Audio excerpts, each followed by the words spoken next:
వికసిత్ భారత్ మోడీ గారి కళ, వికసిత్ ఆంధ్రప్రదేశ్ చంద్రబాబు గారు మరియు పవన్ అన్న కళ. 2014లో రాష్ట్ర విభజన జరిగింది. కుర్చీ టేబుల్ ఎక్కడుందో వెతుక్కునే దానికి 6 నెలలు పట్టింది. చంద్రబాబు గారికి ఉన్న అనుభవం, విజన్తో లోటు బడ్జెట్ అధిగమించి సంక్షేమ అభివృద్ధి కార్యక్రమాలు మనం సాధించుకున్నాం. అమరావతి నిర్మాణం పనులు మనం ప్రారంభించుకున్నాం.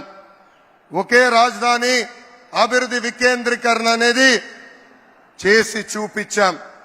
విశాఖపట్నాన్ని ఒక ఐటీ హబ్ గా, రాయలసీమ ఎలక్ట్రానిక్స్ ఆటోమోటివ్ హబ్ గా, ఉభయ గోదావరి జిల్లాలో ఆక్వా హబ్ గా కూడా మనము చేసుకున్నాం. పోలవరం పనులు పరిగెత్తించాం. 72% పనులు మనం ఆనాడు పూర్తి చేసుకున్నాం.